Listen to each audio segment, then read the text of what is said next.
Hi everyone, let's go over my bullish and bearish Elliott wave scenarios on Bitcoin, starting with the first bullish scenario on the weekly time frame, where we're looking for a 5-wave impulsive structure to the upside, finishing the bull market, and then look for a bigger correction to the downside. The common price target for a wave 4 is the yellow box here on the chart, 57.1 to 42.8k, the invalidation at 37.7k.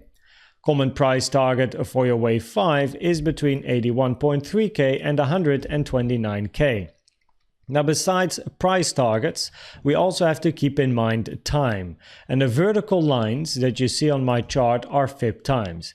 Now, the first fib time here that you see on the chart is taken from the start to the end of 2 to the end of 3, comparing wave 2 in time with wave 4 in time.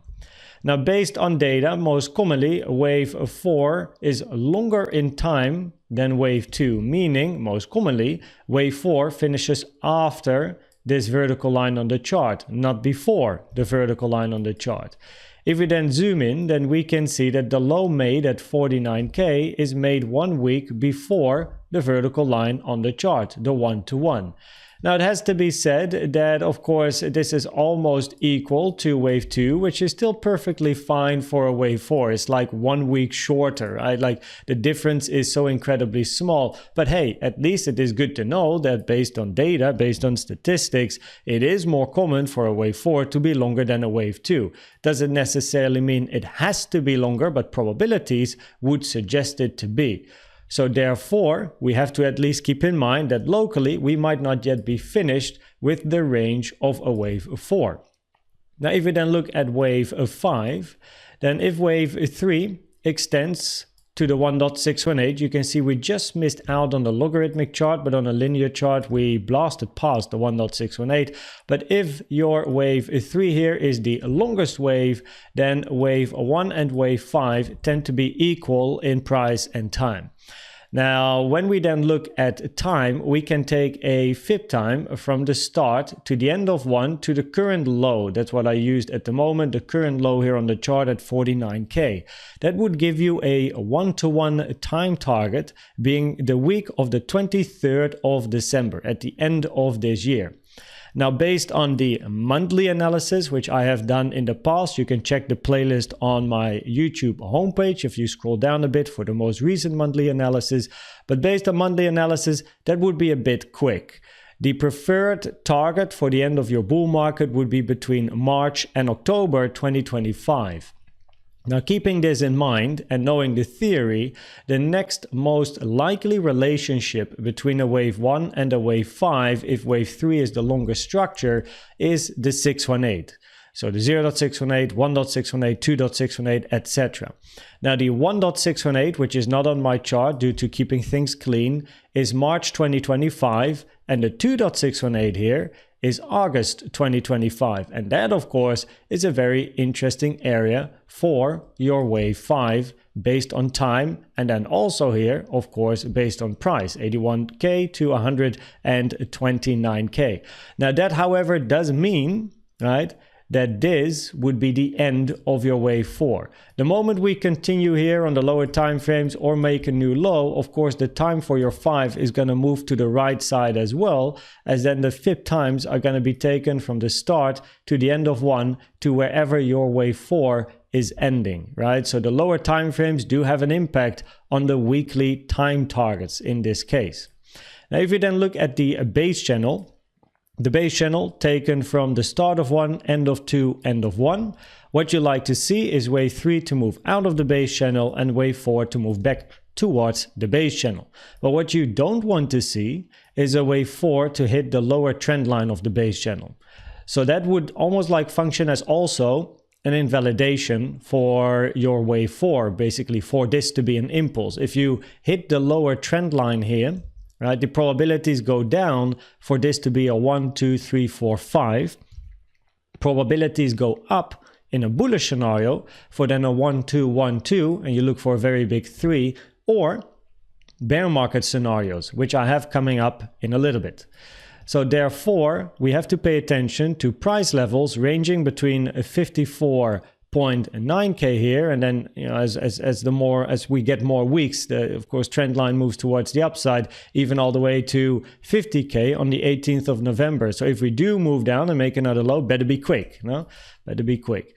If we then look at the trend channel taken from the end of 1 to the end of 3 to the end of wave 2, then what you like to see is a wave 4 to break the trend channel, which happened as well.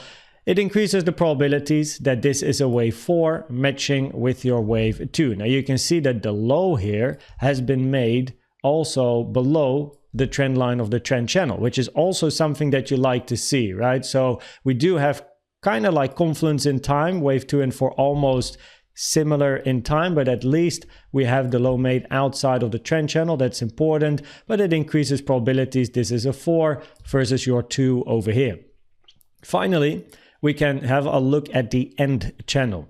And this one is taken from the end of 2 to currently the end/low of 4 over here, right? To then the high, the end of your wave 3. Now, preferably, your wave 5 ends around the midline/the upper half of this channel. Not reaching the midline would be considered weak for a wave 5. Now, when we look at the time target and price target of our wave 5 here on the chart, the yellow box, and keep in mind the midline, then preferably, if we would finish a bull market on like in December, the price would be like 93.9k minimum, right? And then the max, of course, is above 129k. But you can also see that if we do like to reach 129k, then preferably we do that before May 2025, right? Because else the midline is going to move above the highest target for our wave 5. Now that would mean we then need to look for extended wave 5s, which means wave 5 is going to be the longest and strongest wave. But the probabilities for a wave 5 to be extended are not very high, unless wave 1 and wave 3 are quite similar in length. Now, of course, on the logarithmic chart, yeah, your wave 3 did not touch the 1.618. On the linear chart, of course, it clearly did, but not on a logarithmic chart. So there is something to say for an extended 5, but it is not a highest probability scenario, right? So when price then moves up and takes out the all-time high, we would need to observe what price action does to double check if you actually get continuation, or if we do end up here in this common target area for 5 and then get a bear market after.